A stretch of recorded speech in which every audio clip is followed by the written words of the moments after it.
पदे पदे तानि तानि प्रस्यन्ति प्रदक्षिण पदे पदे जय वृंदा देवी वृंदा देवी जय वृंदा देवी जय तुलसी महारानी तुलसी महारानी जय तुलसी महारानी हरे कृष्णा कृष्ण कृष्ण हरे हरे हरे राम राम राम हरे हरे हरे कृष्णा कृष्ण कृष्ण हरे हरे हरे राम राम राम हरे हरे हरे कृष्णा माता जी हरे कृष्णा माता जी हरे कृष्णा तुलसी आरती फुल्ला पाडिட்டீங்களா हरे कृष्णा माता जी हरे कृष्णा माता जी हरे कृष्णा எல்லாருக்கும் हरे कृष्णा माता जी हरे कृष्णा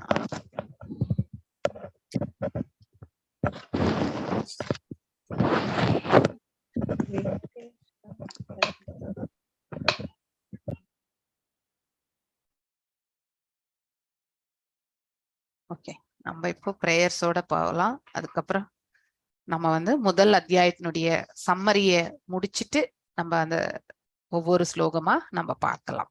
ஓகே, ஸோ இன்னைக்கு நேத்துக்கு நம்ம 3ஆம் காண்டம் முழுவதுமே என்னென்ன பாகமா இருக்கு அப்படிங்கறத வந்து ஸ்பிளிட் அப் எல்லாம் நேத்து சம்மரி 3ஆம் பாகம் எதை பத்தி நம்ம பேச போறோம் அப்படிங்கறத பத்தி நீட்டா ஒரு செஷன் நேத்து ஆச்சு. ஸோ இன்னைக்கு நாம அந்த ஃபர்ஸ்ட் சாப்டர் இந்த 33 சாப்டர்ல முதல் சாப்டரை பத்தி சம்மரி முடிச்சுட்டு அதுக்கப்புறம் வந்து வில் கோ இன்டு த ஒவ்வொரு ஸ்லோகமா நம்ம போகலாம். ஓகே, ஸோ எல்லாம் வல்ல இறைவன் அவருடைய தயை நமக்கு அவருடைய கருணையால் மட்டுமே அவர் என்ன அவரை பற்றியும் அவருடைய நாமங்களை பற்றியும் இதையெல்லாம் நம்மளால புரிந்து கொள்றதுக்கான பாக்கியத்தை நாம கண்டிப்பா கேட்டு இதுதான் நம்ம ஆசை கொள்ள வேண்டும். எஸ், பகவான் ஆசைப்படவே கூடாது என்று சொல்லவில்லை. ஆசை எதை நாம் ஆசைப்பட வேண்டும் என்பதை நாம கண்டிப்பா யோசித்து செய்யணும் இல்லையா? பக்தியில வந்து ஒரு பூர்ணத்துவமான நிலையை அடையணுன்றதுக்காக பகவான் கிட்ட கண்டிப்பா பிரார்த்தனை செய்ய வேண்டும்.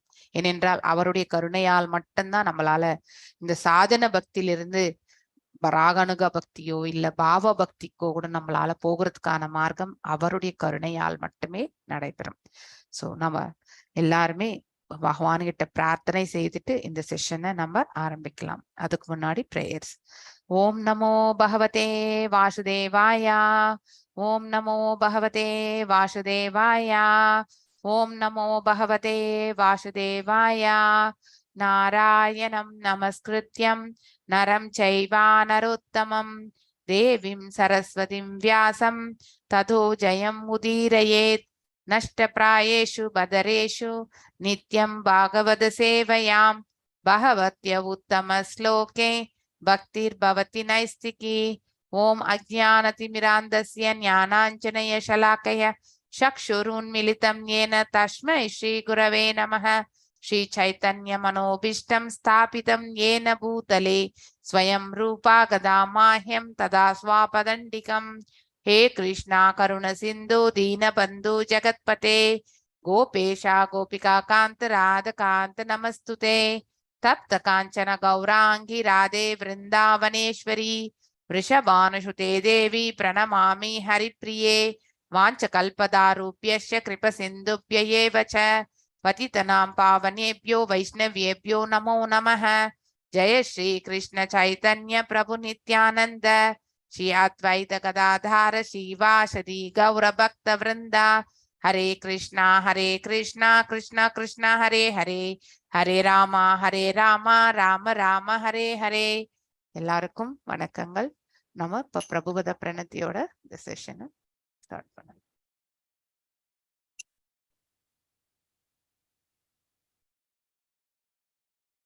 நமோ நமஹ து சாரி, நீங்க இப்ப துளசி ஆரத்தி பாடனால எனக்கு அந்த துளசி ஆரத்தியே வந்துருச்சு. நமோ விஷ்ணு பதாய நமோ ஓம் விஷ்ணு பதாய கிருஷ்ண பிரஸ்தாய பூதலே ஸ்ரீமதே பக்தி வேதாந்த ஸ்வாமினி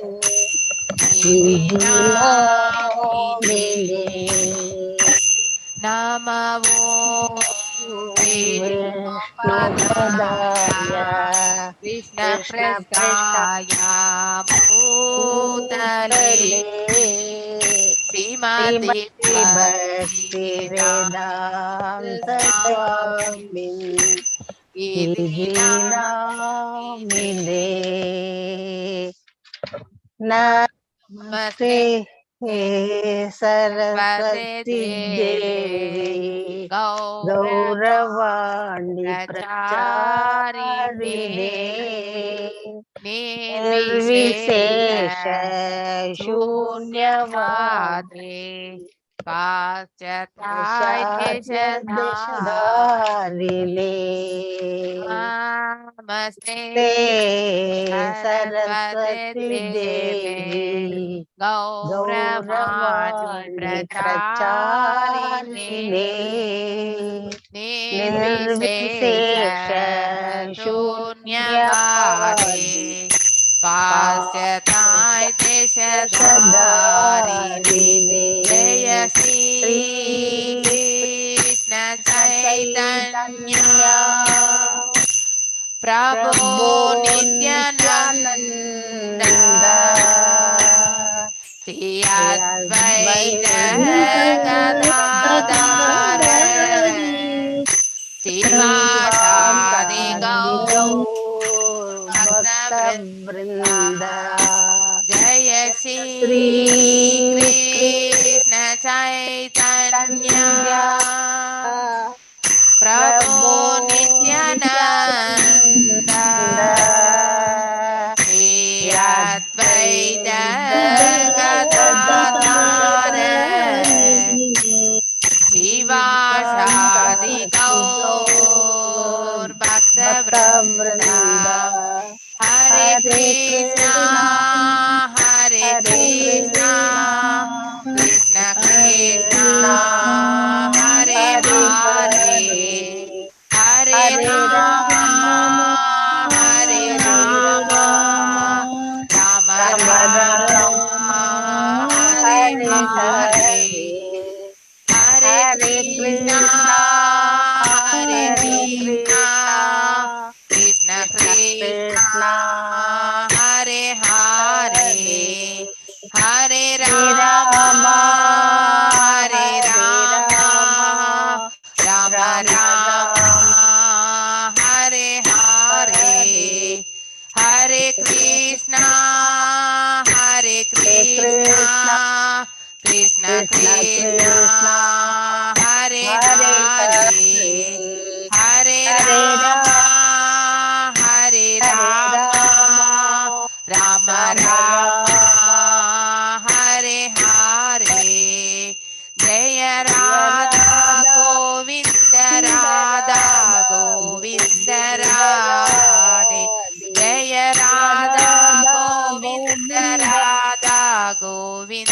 राधे जय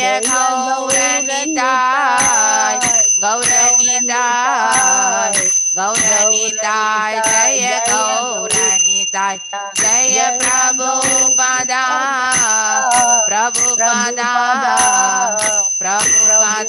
जय प्रभुपदा नित्य गौर हरि बोल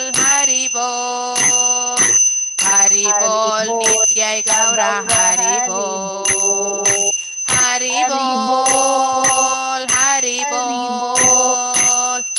बोल नित्य गौर हरि बोल எல்லாருக்கும் हरे कृष्णा माताजी हरे कृष्णा So, हरे कृष्ण माताजी हरे कृष्णा माताजी हरे कृष्णा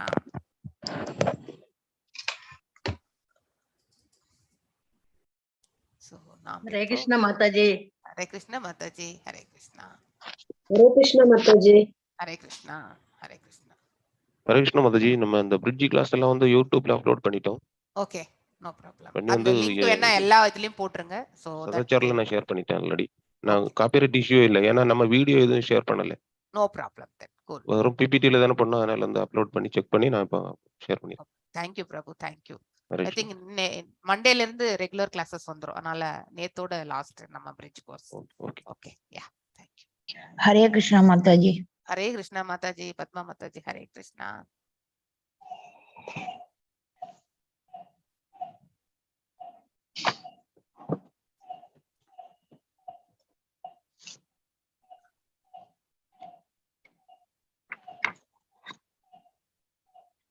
ஸோ நாம் இப்போ இந்த சம்மரியை வந்து ஃபர்ஸ்ட் சம்மரி பார்த்துட்டு அதுக்கப்புறம் ஒவ்வொரு ஸ்லோகமா போகலாம் இல்லையா? ஸோ நேத்து உங்களுக்கு அந்த என்டையர் கேண்டோனுடைய சம்மரி கொடுத்ததுல உங்களுக்கு ஏதாவது டவுட்ஸ் இருக்கா? Any doubts? எதுவும் டவுட் இல்லைல்ல? ஸோ நம்ம அந்த 10 விஷயங்களை பற்றி நாம படிச்சோம் இல்லையா? எங்க எழுதி வச்சேன் நான்.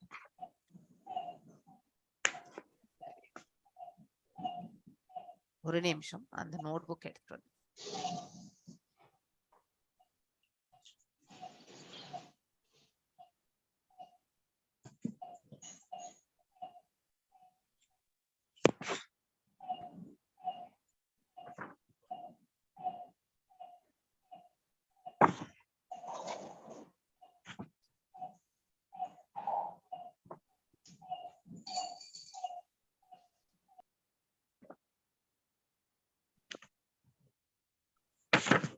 அதாவது 2.10.1 அந்த ஸ்லோகத்துல நமக்கு 10 விஷயங்களை பற்றி நாம படிச்சோம் இல்லையா?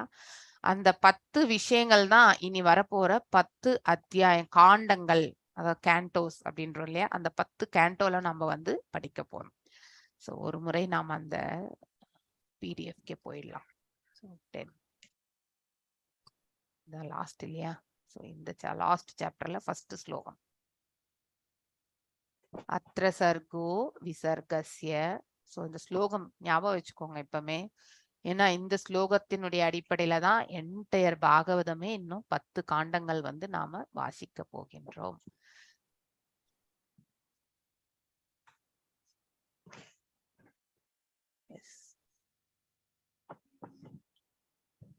ஸோ இந்த இடத்துல பாத்தீங்கன்னாக்கா சுக ஓ ஆச்ச. ஸோ 10 விஷயங்களை பற்றி எல்லா கேள்விகளுக்கும் பாகவதமே தகுந்த விடை என சொல்லக்கூடிய இந்த அத்தியாயத்துல முதல் ஸ்லோகம் வந்து அத்ர சர்கோ விசர்கஸ்ய ஸ்தானம் போஷணம் ஊதயக மன்வந்தரே ஷானுகதாக நிரதோ முக்திர் ஆஸ்ரயாக. 10 விஷயங்கள் இங்க இருக்கு இல்லையா? இந்த 10 விஷயங்களை பற்றி தான் நாம வந்து பார்க்க போறோம். சர்க்கம் என்றால் அதாவது இந்த அண்டங்களை முதன்மை படைப்பு இல்லையா? கார்ணோதக சாய் விஷ்ணுனுடைய படைப்பு தான் வந்து first creation of the universe. அந்த பாகம் வந்து டீட்டெயிலா வந்து 3rd கேண்டோல வந்து இன்னும் வந்து சொல்லப்பட போகிறது. த டீடைல்ட் வெர்ஷன் ஆஃப் த, அதாவது பாத்தீங்கன்னாக்கா முதன்மை படைத்தலை பற்றி 3ஆம் காண்டத்துல வந்து பார்க்க போகின்றோம். சப் கிரியேஷன் அதாவது வந்து விசர்க்கம், விசர்க்கத்தை பற்றி நாம வந்து 4வது காண்டோல படிக்க போறோம். அதுக்கப்புறம் வந்து இந்த அண்டங்களை பற்றி எல்லாமே வந்து பார்க்க போறோம். கிரக அமைப்புகள் எல்லாமே வந்து ஸ்தானம் இல்லையா? அந்த ஸ்தானம் பத்தி நம்ம 5வது கேண்டோல வந்து சொல்லப்பட போகின்றது. மேலும் வந்து பகவானுடைய ரட்சணை, போஷணம் என்பது போஷிக்கிறோம் அப்படின்னு நாம அதான் சொல்றோம் இல்லையா? போஷணம் அப்படின்னா பாதுகாப்பு. நமக்கு பாதுகாப்பு அளிப்பவர் யார்? எல்லாம் வல்ல இறைவன் இல்லையா? சோ அந்த போஷணம் பற்றி நாம தெரிந்து கொள்வது வந்து 6வது கேண்டோல. உதி அப்படின்னா அதாவது இந்த கிரியேட்டிவ், அதாவது படைப்பை தூண்டும் சக்தி இல்லையா? சோ ஒரு படைக்க பகவான் வந்து படைக்கின்றார் இல்லையா? அதற்காக தூண்டுகின்ற சக்தியை பற்றி படிப்பதுதான் வந்து ஊதய அப்படிங்கிறது வந்து. சோ அந்த சக்தியை பற்றி படிக்கிறது வந்து 7வது கேண்டோல படிக்க போகின்றோம். வன்வந்தரங்களை பற்றி நாம வந்து 8வது கேண்டோல படிக்கிறோம் இல்லையா? 14 மனுக்களுடைய மாற்றங்களை பற்றி நம்ம வந்து மன்வந்திரத்தை பற்றி நாம மனுக்களின் மாற்றங்களை பற்றி 8வது கேண்டோல படிக்க போறோம். அதுக்கப்புறம் ஈஷானு கதா அப்படின்னாக்கா ஈஷானு கதா அதாவது பகவத் விஞ்ஞானம், த சயின்ஸ் ஆஃப் காட், அதை பத்தி நாம வந்து எங்க படிக்க போறோம்? 9வது காண்டோல படிக்க போறோம். மேலும் நிரோதக அதாவது வந்து பாத்தீங்கன்னாக்கா நம்ம படிக்க போறது வந்து go back to Godhead, அதாவது பக்தியை சென்றடைதல், நம்ம வந்து பரம பக்த பதத்தை சென்றடைதல், go back to Godhead இல்லையா? சோ அதை பத்தி சொல்றது வந்து 12வது கேண்டோல படிக்க போகின்றோம். மேலும் வந்து முக்தியை பற்றி நாம 11வது கேண்டோல படிக்க போறோம். உத்தம புருஷர் அதாவது சம்மம் போனம் அப்படின்னாக்க உத்தம புருஷர். சோ அவரை பற்றி நாம் ஆஸ்ரயா சம்மம் போனம் இதெல்லாமே ஒன்றுதான். அது பகவானை பற்றி குறிப்பது. ஓகே, நிழல் இல்லையா? ஆஸ்ரயா என்றாலே நிழல். நமக்கு நித்தியமான நிழல் யார் என்றால் எல்லாம் வல்ல இறைவன் தான். அது சம்மம் போனம் பத்தி படிக்கிறது வந்து 10வது கேண்டோ. ஸோ இந்த லாஸ்ட் 3 கேண்டோ பாத்தீங்கன்னாக்கா, அதாவது முதல்ல 11வது கேண்டோ, அதுக்கப்புறம் வந்து 12வது கேண்டோ, அதுக்கப்புறம் 11வது கேண்டோ, அதுக்கப்புறம் 10வது கேண்டோ. இந்த லாஸ்ட் 3மே நம்ம பார்த்து செய்யணும். நிரோதக அப்படின்னாக்கா அதாவது பரமத்தலத்தை அடைதல். ஸோ அதை பத்தி படிக்கிறது வந்து 12வது அத்தியாயம். முக்தி என்பது ஒரு உயிர் வாழிக்கு கிடைக்க பெறக்கூடிய மோட்சத்தை பற்றி சொல்வது. அடுத்து ஆஸ்ரயா என்பது இந்த நிழல்ல போன பிறகுதான் நம்ம இதை ரெண்டுத்தையுமே அடைய முடியும் இல்லையா? 11, 12 அந்த ஸ்தானத்தை அடைகின்றோம், அந்த அந்த நிலையை அடைகிறது. இது வந்து நிலை, ஒரு உயிர்வாழினுடைய நிலையை பற்றி சொல்வது முக்தி. முக்தி அடைந்த பிறகு அந்த உயிர்வாழி எங்கே செல்ல வேண்டும் என்றால் பகவானிடத்தில் செல்ல வேண்டும். ஸோ இது வந்து 12, இது 11, அதுக்கப்புறம் இது 10. ஸோ இந்த பதத்தை நீங்க எப்பவுமே ஞாபகம் வச்சுக்கணும். அத்ர சர்கோ விசர்கஸ்ய ஸ்தானம் போஷணம் பூதய மன்வந்தரேஷு ஷானுகாதக நிரதோ முக்திர் ஆஸ்ரயாக. எங்கேயாவது எழுதி கூட வச்சுக்கோங்க. இந்த ஸ்லோகம் ரொம்ப ரொம்ப முக்கியமானது. ஸோ இதை வச்சுதான் மிச்சம் இருக்கக்கூடிய இந்த 10 காண்டங்களை நாம வந்து ஒவ்வொரு காண்டத்திலுமே நாம வந்து வாசிக்க போறோம். ஓகே, ஸோ எனி டவுட்ஸ் இதுல உங்களுக்கு? எஸ். போஷணம் ஊதய அப்படின்னாக்கா எத்தனாவது காண்டா மாதாஜி? செகண்ட் காண்டாவா? செகண்ட் காண்டால அத்தியாயம் 10. 2.10.1. ஓகே, ஃபர்ஸ்ட் ஸ்லோகம். ஓகே, 2.10.1 ஃபர்ஸ்ட் ஸ்லோகம் 10 விஷயங்களை பற்றி சொல்கின்றது இல்லையா? நமக்கு அந்த 10 விஷயங்கள் தான் நம்ம வந்து வரக்கூடிய 10 பிக் கேண்டோஸ்ல படிக்க போறோம். ஒவ்வொரு கேண்டோக்குள்ளயும் வந்து எத்தனையோ சாப்டர்ஸ், அந்த சாப்டர்ஸ்லயும் வந்து எத்தனையோ பதங்கள் இல்லையா? சோ அந்த மாதிரி வந்து இந்த மேஜரா கேண்டோஸ் என்னென்ன சொல்றது அப்படிங்கறத வந்து நாம இத வந்து பார்த்தோம். சோ இத வந்து நோட் பண்ணி வச்சுக்கோங்க எப்பவுமே. சோ இத பேஸ்ட் தான் நீங்க மாதாஜி 3வது காண்டம் என்னதுங்க மாதாஜி? 3வது காண்டம் வந்து படைத்தல், முதல்மை படைத்தல். சர்க்கம் மாதாஜி. சர்க்கம். ஓகே, 4வது காண்டம் விசர்க்கம். நிசர்கம். விசர்கம் விரங் ஒரு நிமிஷம் இருக்கு. 5வது சொல்லுங்க. ஒரு நிமிஷம். முதல் 5வது கேண்டோ வந்து கிரக அமைப்புகளை பற்றி சொல்வது. ஓகே, கிரக ஸ்தானம் பத்தி சொல்றது வந்து 5வது கேண்டோ. 6வது கேண்டோ வந்து போஷணம் என்றால் பகவானுடைய ரட்சணை, அது வந்து போஷணம் என்று சொல்லப்படுவது. அது 6வது கேண்டோ. அதுக்கப்புறம் படைப்பை தூண்டுவது. இதெல்லாம் எழுதிட்டோம் மாதாஜி. படைத்தல் வந்து 7வது காண்டம். படைத்தல் வந்து 7வது கேண்டோல படைப்பை தூண்டு, அதாவது பாத்தீங்கன்னா there is a invoking இல்லையா? அதாவது தூண்டுறது, படைப்பதற்கு தூண்டக்கூடிய அந்த ஆற்றலை பற்றி அதுதான் ஊதய அப்படின்றது இல்லையா? அந்த ஊதய வந்து பாத்தீங்கன்னாக்கா 7வது கேண்டோ. அடுத்து வந்து மனுக்களுடைய மாற்றங்கள், அதை பத்தி படிக்கிறது வந்து 8வது கேண்டோ. அதுக்கப்புறம் வந்து ஈஷானு கதா, அதனாக்கா பகவானை பற்றி தெரிந்து கொள்வது, அந்த மெய்ஞானத்தை பற்றி தெரிந்து கொள்வது 9வது கேண்டோ. மேலும் சம்மம் போனம், அதாவது பாத்தீங்கன்னா லாஸ்ட் ஆஸ்ரயா, அந்த ஆஸ்ரயா வந்து 10வது கேண்டோ. முக்தி வந்து 11வது கேண்டோ. மேலும் வந்து பேக் டு காட் ஹெட், அதாவது பரமத்தலத்தை அடைதல், நிரோதக, அது வந்து 12வது கேண்டோ. ஏதாவது டவுட்ஸ் இருக்கா? 5வது ஒண்டி கொஞ்சம் சொல்றீங்களா மாதாஜி? 5th ஒண்டி நான் நோட் பண்ணல. கிரக அமைப்புகள் மாதாஜி. ஸ்தானம் இதுல போட்டுருங்க மாதாஜி, அதுல கொஞ்சம் ப்ளீஸ். இப்ப நான் உங்களுக்கு ஒரு நிமிஷம், ஐ திங்க் நிரோதோ அப்படிங்கிறது எத்தனாவது? 10 sorry 12.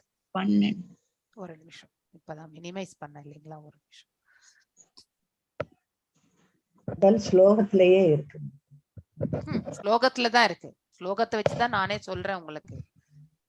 I am telling based on the sloka only. ஒரு நிமிஷம், I will share you once again. So இத ஞாபகம் வச்சுக்கோங்க எப்பவுமே. அத்ர சர்கோ, சர்க்கம் என்றால் முதன்மை படைப்பு, விசர்க்கம் என்றால் 2ஆம் படைப்பு, பிரம்மரால் படைக்கப்படுவது, இது பகவானால் படைக்கப்படுவது. ஸ்தானம் என்பது அதாவது கிரக அமைப்புகள், போஷணம் என்பது பகவான் நம்மளை ரட்சிப்பது, ஊதய அப்படின்னாக்கா நமக்கு வந்து அதாவது படைப்பதற்கு தூண்டும் சக்தி, படைப்பை தூண்டும் சக்தி. இந்த ஸ்லோகத்தினுடைய ஒவ்வொரு விளக்க உரையும் நீங்க அதாவது ஒரு பதத்திற்குரிய விளக்கத்துல போனீங்கன்னா இது கிடைக்க பெருக்குவீங்க இல்லையா? படைப்பை தூண்டும் சக்தி, அதுதான் ஊதயக. மன்வந்தரா அப்படின்னாக்கா மன்வந்தரங், மனுக்களுடைய மாற்றங்கள், 14 மனுக்கள் இல்லையா? சோ அதாவது பிரம்மருடைய ஒரு கல்பத்திற்கும் வந்து பாத்தீங்கன்னாக்கா 14 மனுக்கள் மாற்றம் அதுக்குள்ளேயே ஏற்பட்டுவிடும். அவருடைய ஒரு நாள்லயே வந்து 14 மனுக்களுடைய மாற்றம் ஏற்படும் பிரம்மருடையது அப்படிங்கறதையும் நீங்க தெரிஞ்சுக்கணும். மனுக்களின் மாற்றம். ஈஷானுகதா, அதாவது ஈஷா, இது ஸ்பிளிட் பண்ணிக்கணும். மன்வந்தரா அப்படிங்கறது வந்து நம்ம எடுத்துட்டோம்னாக்கா ஈஷானுகதா, இது ஸ்பிளிட் பண்ணிட்டீங்கன்னா உங்களுக்கு வரும். அப்படின்னாக்கா பகவத் விஞ்ஞானம், சயின்ஸ் ஆஃப் காட், அதாவது பகவானை பற்றி தெரிந்து கொள்வது, இது 9வது காண்டம். நிரோதக, பரமத்தலத்தை அடைதல், இது 12வது காண்டம். முக்தி அடைஞ்ச பிறகுதான் பரமத்தலத்தை அடைய முடியும் இல்லையா? இது வந்து 11வது காண்டம். ஆශ්‍රயா, சோ இந்த இடத்துக்கு வந்த பிறகுதான் நம்ம வந்து முக்தியை அடைய முடியும், அதுக்கப்புறம் தான் பரமத்தலத்தையும் அடைய முடியும். சோ இந்த லாஸ்ட்ல வந்து ரிவர்ஸ், அது ஞாபகம் வச்சுக்கணும் நீங்க. ஓகே, மாத்தி போ வர ஆமா ஆமா. ஆශ්‍රயா என்றால் நிழல், உண்மையான அதனுடைய மீனிங். ஆனா நமக்கு எல்லாருக்கும் நிழல் யார்? எல்லாம் வல்ல இறைவன் தான் இல்லையா?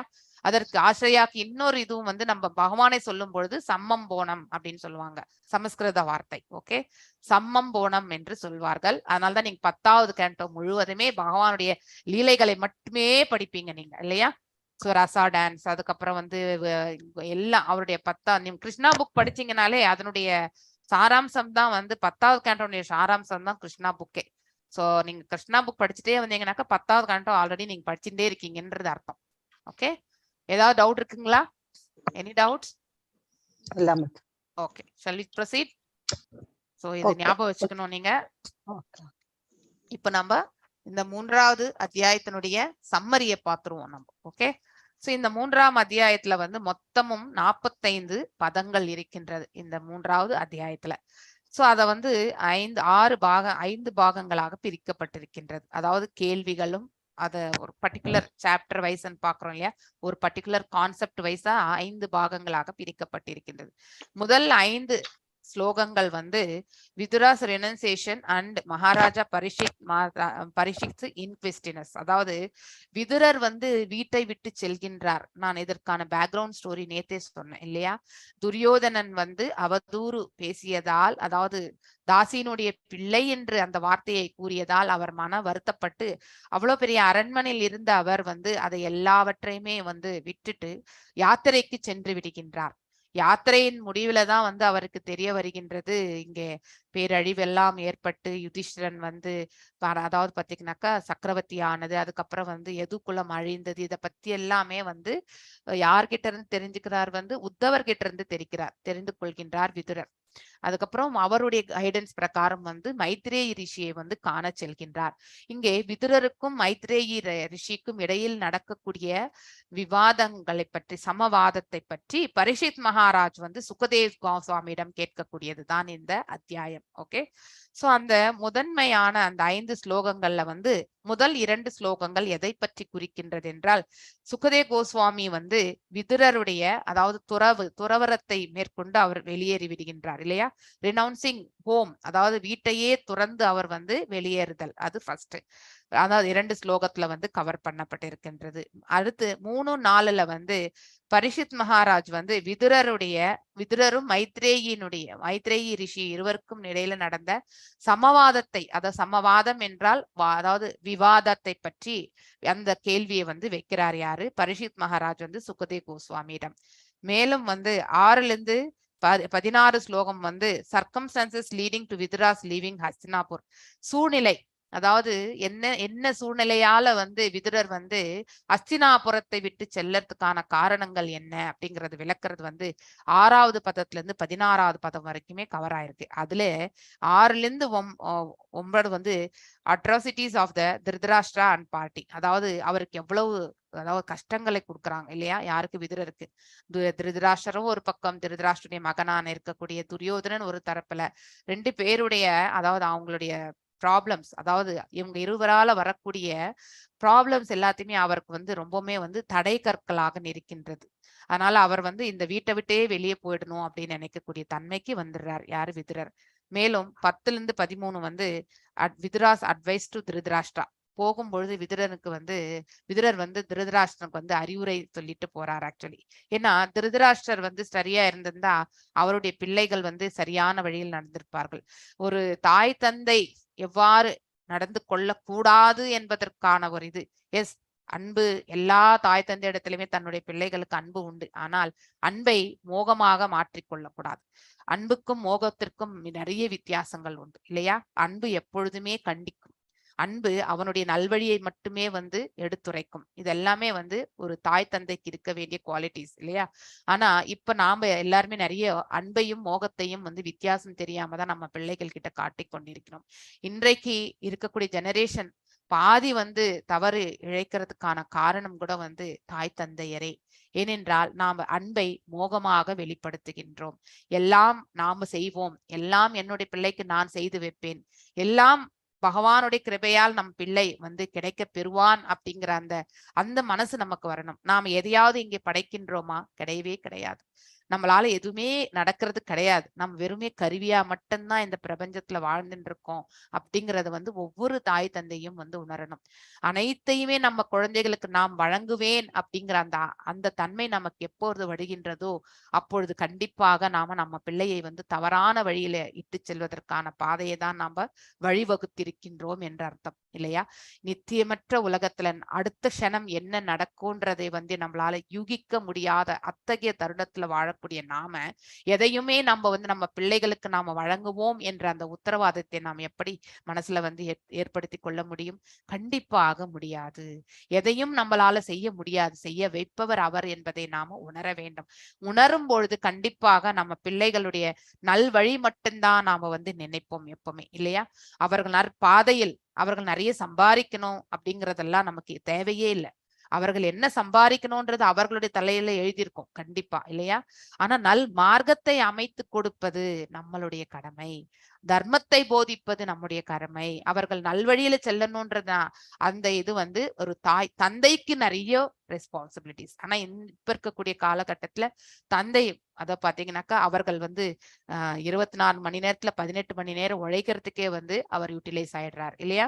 அதனால பிள்ளைகளுக்கு நல்லதெல்லாம் சொல்லி கொடுக்கக்கூடிய டைமே வந்து ஸ்பெண்ட் பண்றதே கிடையாது தந்தை. ரொம்ப ரொம்ப குறைவு. அதுல பாத்தீங்கன்னா ஒரு 5 to 10% ஆஃப் பேரண்ட்ஸ்ல வந்து டேட் எல்லாமே இப்போ வந்து அம்மா தான். அம்மா என்பவள் வந்து அன்பை பொழிபவள். அதனால கண்டிப்பு என்பது தாயிடத்திலிருந்து வர்றது ரொம்ப ரொம்ப கஷ்டம். ஆனா தந்தையிடத்தில் இருக்கக்கூடிய கண்டிப்பு தான் வந்து ஒரு பிள்ளையை வந்து நல்வழிப்படுத்த முடியும். ஆனால் இப்ப இருக்கக்கூடிய காலகட்டங்கள் எல்லாமே எதையுமே நம்ம வந்து அதாவது தாயா இருக்கட்டும் தந்தையா இருக்கட்டும் அவர்களுடைய ரெஸ்பான்சிபிலிட்டிஸ்ல வந்து அவர்கள் செய்யக்கூடிய விதத்துல வந்து ரொம்பவுமே ப்ராப்ளம் தான். அதனால பிள்ளைகளுக்கு வந்து என்ன செய்யணும்னே தெரியறது இல்லை. இப்ப இருக்கக்கூடிய பிள்ளைகள் நல்ல நாலேஜ், அதாவது பாத்தீங்கன்னாக்கா ரொம்ப ஷார்ப்பா இருக்காங்க. நாம எல்லாம் வளர்ந்தப்போ அவ்வளவு ஷார்ப் கிடையாது. 10 வாட்டிக்கு 20 வாட்டி படிச்சாதான் நமக்கு வந்து மைண்ட்ல ஏறும். ஆனா இப்ப பிள்ளைகள் அப்படி கிடையாது. டீச்சர்கிட்டயே வந்து டீச்சருக்கே நாலேஜ் இருக்கா இல்லையான்னு செக் பண்ணக்கூடிய காலத்துல இருக்கக்கூடிய பிள்ளைகள் இப்போ அந்த அளவுக்கு அட்வான்ஸா எல்லாத்தையுமே வந்து அவங்களும் வந்து வாசிக்கிறாங்க. அதுக்கப்புறம் வந்து கொஸ்டினும் கேட்கறாங்க. அந்த அளவுக்கு ஷார்ப்பா இருக்கக்கூடிய பிள்ளைகளை நம்ம வந்து அவர்களை நல்வழியில எடுத்துட்டு போனா they will do wonders actually. அதனால சிறு பிராயத்திலிருந்தே அவர்களுக்கு நல்லதை போதிக்க வேண்டும். கேட்கக்கூடிய பக்குவம் வந்து சிறு பிராயத்துலதான் இருக்கும். 18 வயசுக்கு மேல அவங்க கண்டிப்பா நீங்க நம்ம ஞானத்தை போதித்தால் அவர்கள் ஏற்றுக்கொள்ளவே மாட்டார்கள். சிறு வயதிலிருந்தே 4-5 வயதிலிருந்தே அவர்களுக்கு அதை நாம பழக்க வேண்டும். சோ அன்பு வந்து கண்டிப்பா அன்பு வந்து காட்டணும். ஆனா அது கண்டிப்போடு காட்ட வேண்டும் இல்லையா? கண்டிப்பு என்பது மிக மிக முக்கியமானது. நல்வழியில எடுத்துட்டு போகணும்ன்றது அந்த பாதையை அமைத்து கொடுப்பது தாயினுடைய தந்தையினுடைய கடமை. ஆனால் நாம் இப்போ எல்லாம் நாம் செய்கின்றோம் என்ற அந்த அதாவது பாடியிலே ஐடென்டிபிகேஷன்ல இருந்து கொண்டு நாம தான் எல்லாமே செய்யறோம், அடுத்து 10 வருஷத்துக்கு உள்ள நம்ம இதெல்லாம் செஞ்சிருவோம்ன்ற நம்ம பிளான் பண்ணி நம்ம வந்து எக்ஸிக்யூட் பண்றோம் இல்லையா? ஆனா அது எல்லாம் அவர்களுக்கு தேவையானது ஆஸ்திகள் கிடையாது. நல் ஒழுக்கம் தேவை. இது எல்லாமே நம்ம வந்து சொல்லி கொடுத்தா பேசிக் அந்த குவாலிட்டிஸை நம்ம டெவலப் பண்ணி கொடுத்தா அவன் எத்தனையோ அவனுடைய கர்ம பலனுக்கு ஏற்றவாறு அவன் எதை சம்பாதிக்க வேண்டுமோ அதை கண்டிப்பாக சம்பாதிப்பான் இல்லையா? இந்த இடத்துல வந்து கலெக்டரா இருக்கிறதும் ஒண்ணுதான், பியூனா இருக்கிறதும் ஒண்ணுதான். இந்த லோகத்துல அதாவது அந்தந்த பொசிஷன்ல உட்கார்ந்து கொண்டு அந்தந்த கடமைகளை செய்கிறார்கள், அவ்வளவுதான். A person holds that position. அதை தவிர்த்து வேற எந்த பெரிய காரியமும் நம்ம வந்து செய்யறது கிடையாது. என்னன்னா சம்பளம் அதுக்கேத்த மாதிரி கிடைக்கும்.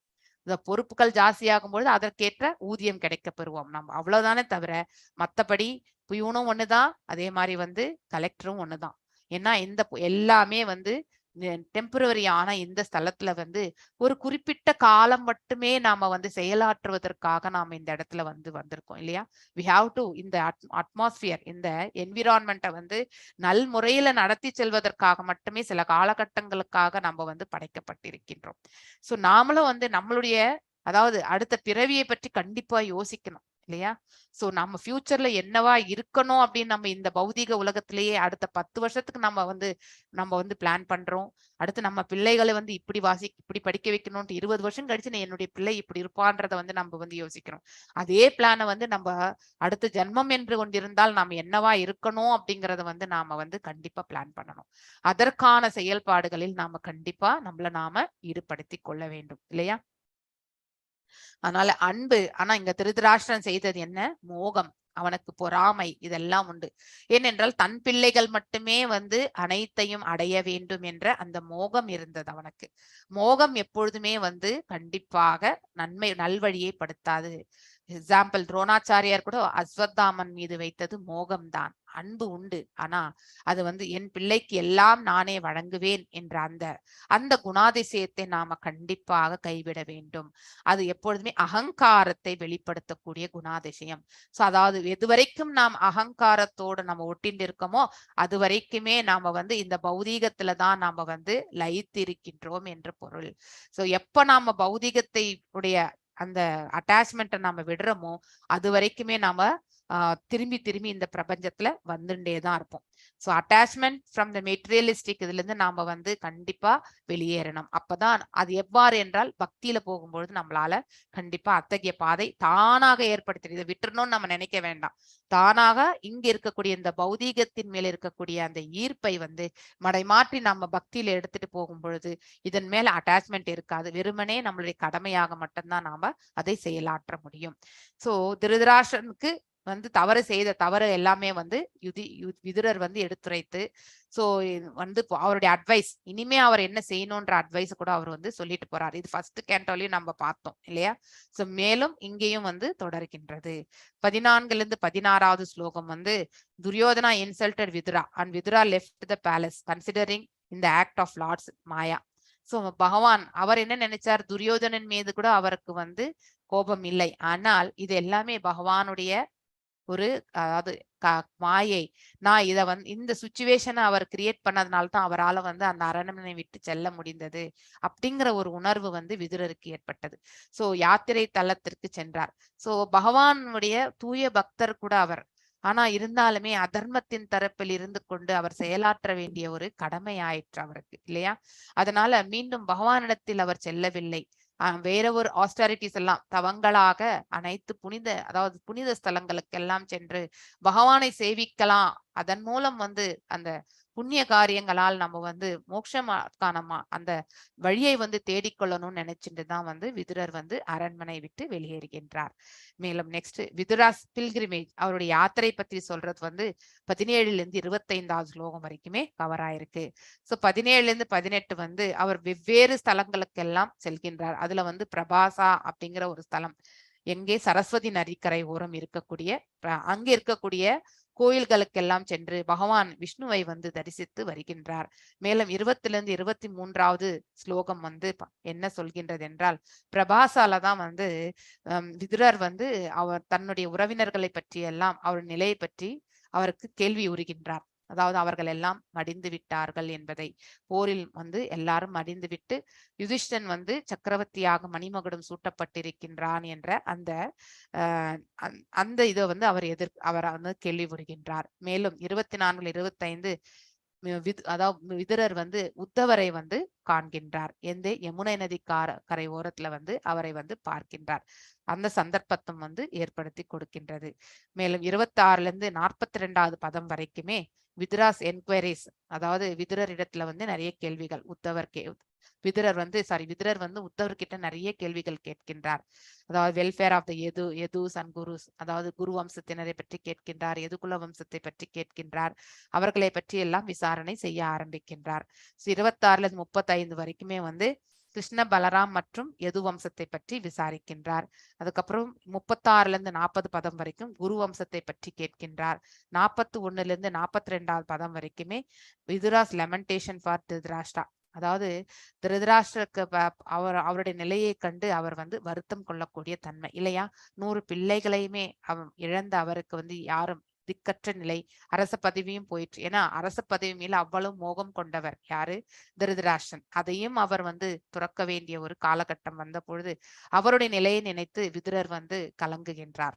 சோ அது வந்து 41 42வது ஸ்லோகம். ஆக்சுவலி 43 45 வந்து Vidura's request to hear about Krishna, அதாவது அவர் வந்து பகவானை பற்றி தெரிந்து கொள்ளணும், அவருடைய அதை பற்றி கேட்கின்றார். So Krishna descended to attract all and to show mercy to his devotees இல்லையா. சோ பகவான் இந்த புனித தலத்திற்கு இறங்கி வரும்பொழுது அவருடைய பக்தர்களுக்கு கருணை அதாவது காட்டுவதற்காகத்தான் வந்து வருகிறார், அதை பற்றி அவர் வந்து தெரிந்து கொள்கிறார். இதுதான் இந்த அத்தியாயத்தினுடைய சம்மரி. இந்த சம்மரியிலிருந்து நாம் இப்போ ஒவ்வொரு ஸ்லோகமாக செல்லலாம். ஆக்சுவலி எஸ் மகாலட்சுமி மாதாஜி, நீங்க ஃபர்ஸ்ட் ஸ்லோகம் வாசிங்க. ஸ்ரீ சுக உவாச்ச ஏவம் ஏதத் புரா பிருஷ்டோ மைத்ரேயோ பகவான் கிலஹ சத்ராவனம் பிரவிஷ்டேன தத்வா ஸ்வகிருதம் ருத்தமத். எஸ் வாசிங்க மாதாஜி. ஹரே கிருஷ்ணா மாதாஜி. ஹரே கிருஷ்ணா. ஏவம் ஏதத் புரா பிரஷ்டோ மைத்ரேய பகவான் கில சத்ரவனம் பிரதவிஷ்டோன இத்ரக்த்வா விஸ்வக்ருதஹம் ருத்ரம். சி 1 minute.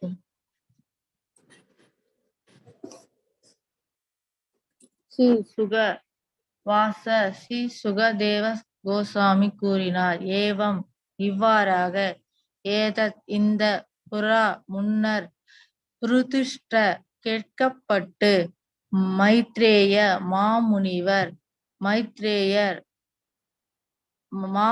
மைத்ரேயர் பகவான் தவ திரு கீழா சந்தேகமின்றி சேத்ரா விதுரரால் வனம் பிரதவிஷ்டேன புகுந்து இத்யாக்த்வா துறந்து இக்ருஹாம் சொந்த வீட்டை ருத்ரமத் செழிப்புடைய மொழிபெயர்ப்பு. சுகதேவ கோஸ்வாமி கூறினார். சிறந்த பக்தரான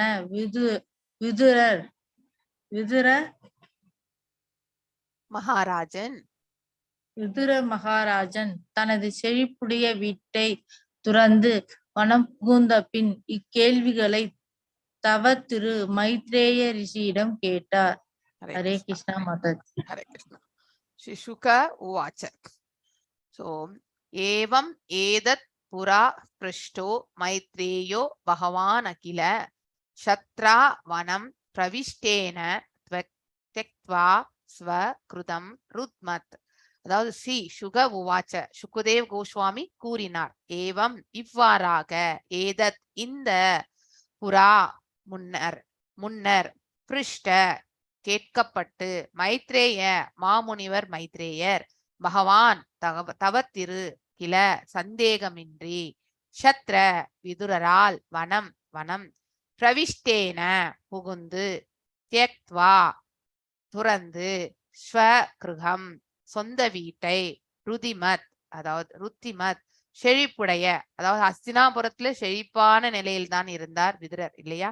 சோ அத்தகைய செழிப்புடைய அந்த அரண்மனையை விட்டு அவர் வெளியேற பிறகு மைத்ரேயி அதாவது ரிஷியிடம் வந்து பின்வருமாறு வரக்கூடிய கேள்விகளை அவர் வந்து கேட்க போகின்றார். சோ சுகதேவ கோஸ்வாமி இதை வந்து எடுத்துரைக்கின்றார். யாரிடத்தில் வந்து பரீட்சித் மகாராஜனிடத்திலிருந்து.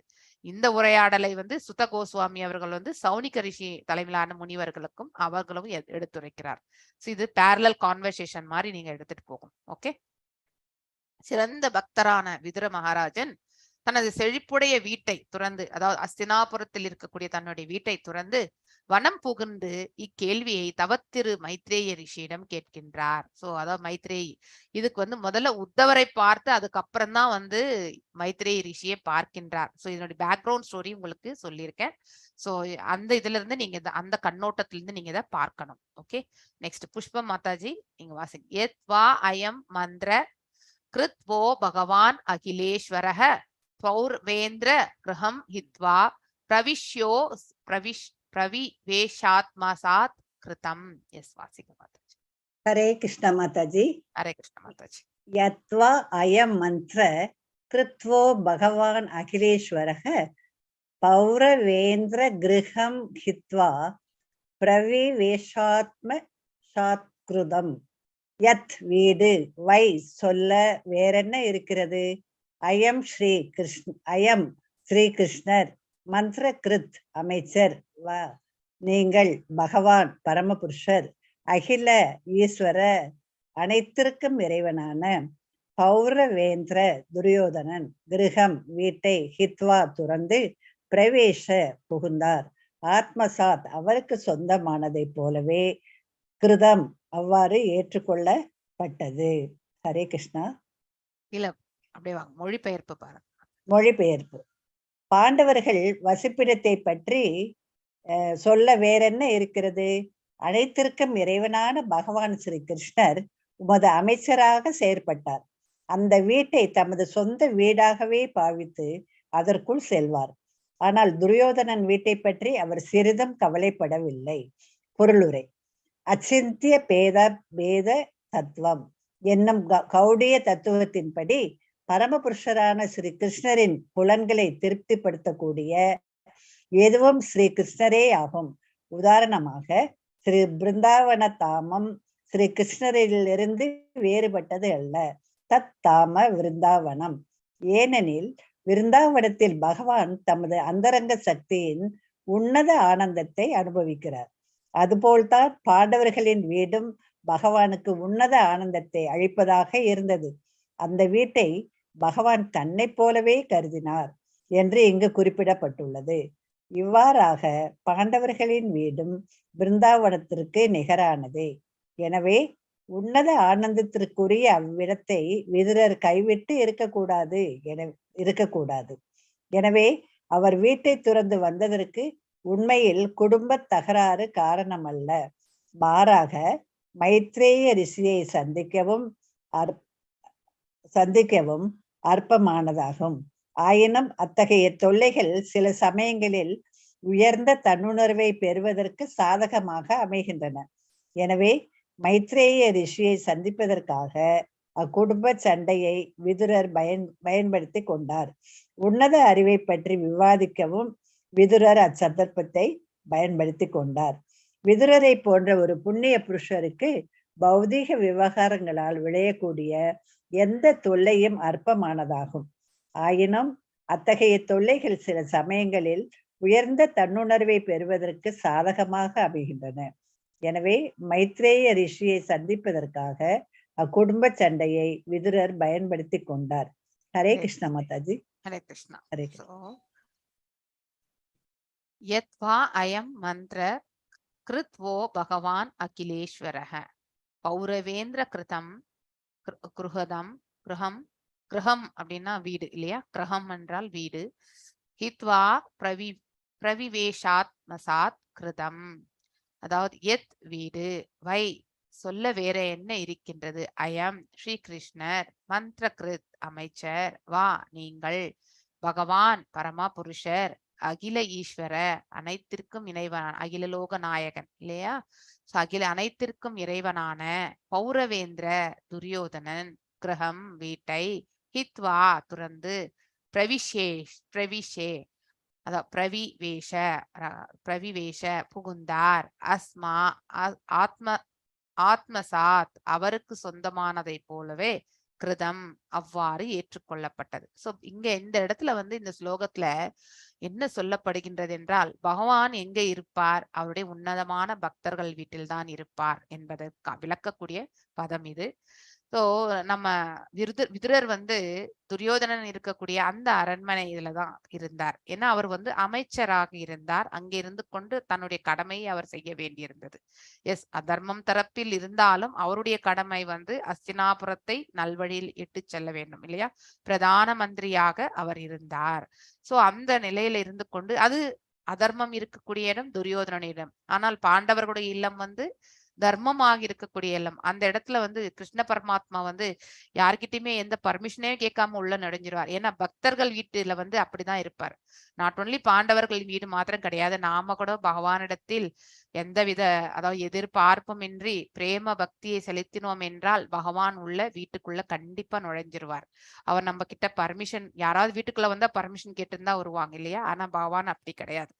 பக்தர்கள் வீட்டுல வந்து எந்தவித பர்மிஷனும் கேட்க மாட்டார், உள்ள நுழைஞ்சிருவார். ஆனா அதே துரியோதனன் வீட்டில் வந்து அவர் வந்து செல்லவில்லை என்று எடுத்துரைக்கக்கூடிய ஸ்லோகம். ஆனா விதுரர் அந்த இடத்துலதான் இருந்தார் அப்படிங்கிற அந்த பிக்டோரியல் ரெப்ரசன்டேஷன் நாம எடுத்துக்கணும் இந்த இடத்துல. சோ துரியோதனன் வீட்டை பற்றி அவர் சிறிதும் கவலைப்படவே இல்லை. தூது சென்ற போது கூட அதாவது சகுனியோட சேர்ந்து துரியோதனன் வந்து அவரை காலாகிரகத்தில் அடைக்க வேண்டும் என்ற பிளான் செய்த போது அவருடைய அரண்மனைக்கு தான் வந்து உணவருந்த வேண்டும், அங்கேதான் தங்க வேண்டும் என்று ஒரு அகங்காரத்தோடு பேசினான் இல்லையா? சோ யாரையாவது நம்ம வந்து நம்ம வீட்டுல இருக்கணும்னு சொன்னா அவங்களுக்கு பர்மிஷன் இருப்பீங்களா நீங்க அப்படிங்கிற ஒரு கொஸ்டின், அதாவது அவங்க கிட்ட ரிக்வஸ்ட் தான் நம்ம பண்ணணும், அதிகாரம் செய்யக்கூடாது இல்லையா? சோ அவர்களுடைய சூழ்நிலை என்னன்னு நமக்கு தெரியாது, அவர்களுடைய பிளான்ஸ் என்னன்னு தெரியாது. அந்த மாதிரி நம்ம only we can place the request to a devotee or to a god இல்லையா? அந்த நிலை அவனிடத்தில் கிடையாது. அவன் ரஜோ குணத்தில் வந்து மேலோங்கி இருப்பவன், எப்பொழுதுமே அகங்காரம் ஆணையிட்டே பழக்கப்படவன் இல்லையா? சோ எல்லாருமே அவனுடைய கட்டுப்பாட்டுல இருக்கணும்னு நினைக்கக்கூடிய தன்மை அவனுக்கு, துரியோதனனுக்கு. ஆனால் பகவான் அவனுடைய வீட்டில் வந்து கண்டிப்பாக இருக்கவே இல்லை. சிறிதும் கூட அவன் வீட்டை பற்றி அவர் கவலைப்படவே இல்லை. எவ்வளவு பெரிய அரண்மனையாக இருந்தாலும் அந்த இடத்தில் பக்தி அன்பு எதுவும் இல்லாத இடத்துல வந்து இறை அருள் கூட அந்த இடத்துல இருக்காது. சோ பாண்டவர்களின் வசிப்பிடத்தை பற்றி சொல்ல வேற என்ன இருக்கின்றது? அனைத்திற்கும் இறைவனான பகவான் ஸ்ரீ கிருஷ்ணர் உமது அமைச்சராக செய்யப்பட்டார். அதாவது பாத்தீங்கன்னாக்கா இவருக்கு பாண்டவர்களுக்கு எல்லாமே வந்து பகவான் ரட்சணை தான் இல்லையா? சோ பக்தர்களுக்கு, பாண்டவர்கள் மாத்திரம் கிடையாது, பக்தர்கள் யாராக இருந்தாலும் பகவான் ரட்சிப்பார் வந்து. ஏன்னா அவங்களுக்கு ஒரு எக்ஸ்ட்ரா, ஏன்னா அவரையே நம்பி இருக்கக்கூடிய அவங்களுக்கு வந்து கண்டிப்பாக, இப்ப நம்மள கூட யாராவது நம்பி வந்துட்டாங்கனாக்கா அவங்களுக்கு நாம ஏதாவது செய்யணும்ன்ற போது அதை பார்த்து தான் நம்ம செய்வோம் இல்லையா? அதுல எந்த பிழையும் வந்துடக்கூடாது, நாம ஏதோ உபகாரம் செய்ய போய் நம்ம வந்து உபதிரவமாக ஆகிவிடக்கூடாதுன்னு நம்ம என்னைக்குமே நினைப்போம் இல்லையா? இந்த பௌதிக கண்ணோட்டத்திலேயே நாம இவ்வளவு நினைக்கும் பொழுது இந்த அகிலத்தையே ரட்சிக்கக்கூடிய ஆண்டவன் வந்து தன்னுடைய பக்தர்களுக்கு எவ்வாறு பார்த்து செய்வார்? கண்டிப்பாக இல்லையா? அதனால எல்லாருக்குமே அவருடைய கருணை உண்டு, ஆனால் தன்னை நினைப்பவர்களுக்கு கொஞ்சம் எக்ஸ்ட்ரா கண்டிப்பா செய்வார் அவர் வந்து. சோ அந்த மாதிரி இறைவன் பகவான் கிருஷ்ணர் அமைச்சராக செயற்பட்டார். யாருக்கு? பாண்டவர்களுக்கு. சோ அதான் பார்த்த சாரதியாகவும் செயற்பட்டார் எல்லா இடத்துலயுமே இல்லையா? நாம ஒரு அடி எடுத்து வச்சா பிரேம பக்தி யாருக்குமே வழங்குறது கிடையாது பகவான், ஏன்னா அவரே தாசனாக வேண்டிய சுச்சுவேஷன் ஆயிடும். அதனால வந்து அமைச்சராக செயற்பட்டார். அந்த வீட்டை தனது சொந்த வீடாகவே பாவித்து அதற்குள் செல்வார் யாரு? கிருஷ்ண பரமாத்மா. ஆனால் துரியோதன வீட்டை பற்றி அவ்வாறு நினைக்கவில்லை. அத்தகைய வீட்டில் தான் வந்து விதுரர் வந்து இருந்தார் என்பதை விளக்கக்கூடிய ஸ்லோகம். அச்சிந்த வேத அபேத தத்துவம். அச்சிந்தா அப்படின்னாக்கா இன்கன்சீவபிள் அப்படின்னா நம்ம கண்களாலேயே வந்து அளக்க முடியும், மெஷரபிள், நம்மளால வந்து கற்பனை கூட செய்ய முடியாது, அத்தகைய ஆற்றலை படைத்தவர் இல்லையா பகவான். வேத அபேத தத்துவம், ஒன்னஸ் அண்ட் டிஃபரன்ஸ் சொல்லுவாங்க. அதாவது அவர் வந்து பாத்தீங்கன்னாக்கா உடலும் ரூபமும் வந்து ஒன்றாக நமக்கு காணப்பட்டாலுமே அவருடைய செயல், அதாவது நாம எல்லாருமே வந்து டிஃபரெண்ட். இந்த ஆத்மா வந்து செப்பரேட், உடல் செப்பரேட் இல்லையா? ஆனா பகவானுக்கு அப்படி கிடையாது. ஈஸ் எ அத்வைதம். அவருடைய ரூபத்துல வந்து இஸ் அத்வைதம், அவருடைய ஆற்றல் வந்து எல்லையற்றது. அவர் வேறு, அவர் நாமங்கள் வேறு அல்ல அப்படிங்கறத வந்து வெவ்வேறாக நமக்கு காணப்பட்டாலும் அவருடைய நாமம் வேறு, ரூபம் வேறு அப்படிங்கிற எல்லாமே நம்ம செயல்பட்டா அவருடைய செயல்பாடுகள் வேறு அப்படிங்கறது எல்லாத்தையுமே நம்ம பார்த்தாலுமே அனைத்திலுமே அவர் தான் இருக்கின்றார். அவர் வேறு, அவருடைய செயல்கள் வேறு கிடையாது. அதே மாதிரி அவர் வேறு, அவருடைய நாமங்கள் வேறு கிடையாது. அவர் வேறு, அவருடைய ரூபங்கள் வேறு கிடையாது அப்படிங்கிறது தான் ஒன்னஸ் அண்ட் டிஃபரன்ஸ் சொல்றது. அதுதான் பேதா என்றால் டிஃபரன்ஸ், அபேதா மீன்ஸ் ஒன், அதாவது டிஃபரன்ஸ், நோ டிஃபரன்ஸ்ன்றது அர்த்தம் இல்லையா. சோ நாட் போட்டுக்கணும், அது ஆ என்றாலே நாட் இல்லையா. சோ அந்த தத்துவத்தை நம்ம என்னைக்குமே மனசுல வச்சுக்கணும். பகவானுடைய செயல்பாடுகள், அவருடைய ரூபங்கள், அவருடைய நாமங்கள், அவர் வேறு அவருடைய ரூபங்கள் வேறு அல்ல, அவருடைய நாமம் வேறு அவர் வேறு அல்ல. அதனால எல்லாவற்றிலுமே அவர்தான் இருக்கின்றார். இப்ப நாம கூட பாகவதத்தை வாசிச்சுட்டு கொண்டிருக்கோம். இந்த எழுத்துக்கள் எல்லாமே அவர் வேறு, இந்த எழுத்துக்கள் வேறு கிடையாது இல்லையா. இங்க இருக்கக்கூடிய இந்த பிளாக் அண்ட் ஒயிட்டும் நம்ம பார்க்கக்கூடிய இந்த அக்ஷரங்கள் வந்து அவர் வேறு கிடையாது, இந்த அக்ஷரங்களும் வேறு கிடையாது. இந்த ரூபத்துல நாம பகவானை தரிசித்து கொண்டிருக்கின்றோம் அன்றாடம் காலையில 6 மணிலிருந்து 7 மணி வரைக்கும் இல்லையா. சோ என்னும் கௌடிய தத்துவத்தின்படி பரமபுருஷரான ஸ்ரீ கிருஷ்ணரின் புலன்களை திருப்திப்படுத்தக்கூடிய எதுவும் கிருஷ்ணரே ஆகும் இல்லையா. சோ நாம் எந்த செயல் செய்தாலுமே அந்த செயல் வேறு அவர் வேறு அல்ல, அதாவது அந்த செயல்களில் அவர் இருக்கின்றார் என்பதை நாம புரிந்து கொள்ள வேண்டும். பகவானை நம்ம வந்து வேறுபடுத்தி பார்க்க வேண்டிய அவசியமே கிடையாது. எந்தெந்த செயலில் நாம் அவரை நினைத்து கொண்டு செயல்படுகின்றோமோ அனைத்திலும் அவரே இருக்கின்றார் என்பதை நாம காண வேண்டும். சோ உதாரணமாக பிருந்தாவன தாமம் இல்லையா, பிருந்தாவனம் தலம் ஸ்ரீ கிருஷ்ணரிலிருந்து வேறுபட்டது அல்ல, அதாவது அந்த பிருந்தாவனம் வேறு பகவான் வேறு அல்ல, இரண்டும் ஒன்று அப்படிங்கறது வந்து நாம் இந்த இடத்துல தத் தாம பிருந்தாவனம், இது வந்து ஒரு ஸ்லோகத்திலிருந்து எடுக்கப்பட்டது இந்த பதம். அதாவது தன்னுடைய தாமம் வேறு, அதாவது தான் வேறு, பிருந்தாவனம் வேறு அல்ல அப்படின்னு அந்த ரூபத்துல நான் இருக்கேன் அப்படிங்கிறாரு பகவான். ஏனெனில் பிருந்தாவனத்தில் பகவான் தனது அந்தரங்க சக்தி இல்லையா, இன்டர்னல் பொட்டன்சி, அந்த சக்தியின் உன்னத ஆனந்தத்தை அனுபவித்தார். So he is the supreme enjoyer இல்லையா.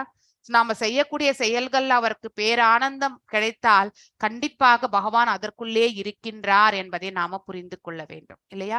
நாம செய்யக்கூடிய ஜபங்கள் வந்து மனசுல பகவானை நினைச்சுட்டு நாம செய்யும் பொழுது அந்த மந்திர ஜபத்திலும் பகவான் இருக்கின்றார், அந்த நாமங்களில் பகவான் குடிக்கொண்டிருக்கின்றார் அப்படிங்கிறது வந்து நாம புரிந்து கொள்ள வேண்டும். சோ அத்தகைய மன பக்குவத்தோட நாம நாம ஜபத்தை செய்யும் பொழுது இந்த 10 அபராதங்களை பற்றி நாம வந்து வருத்தப்படவே வேண்டியதில்லை இல்லையா.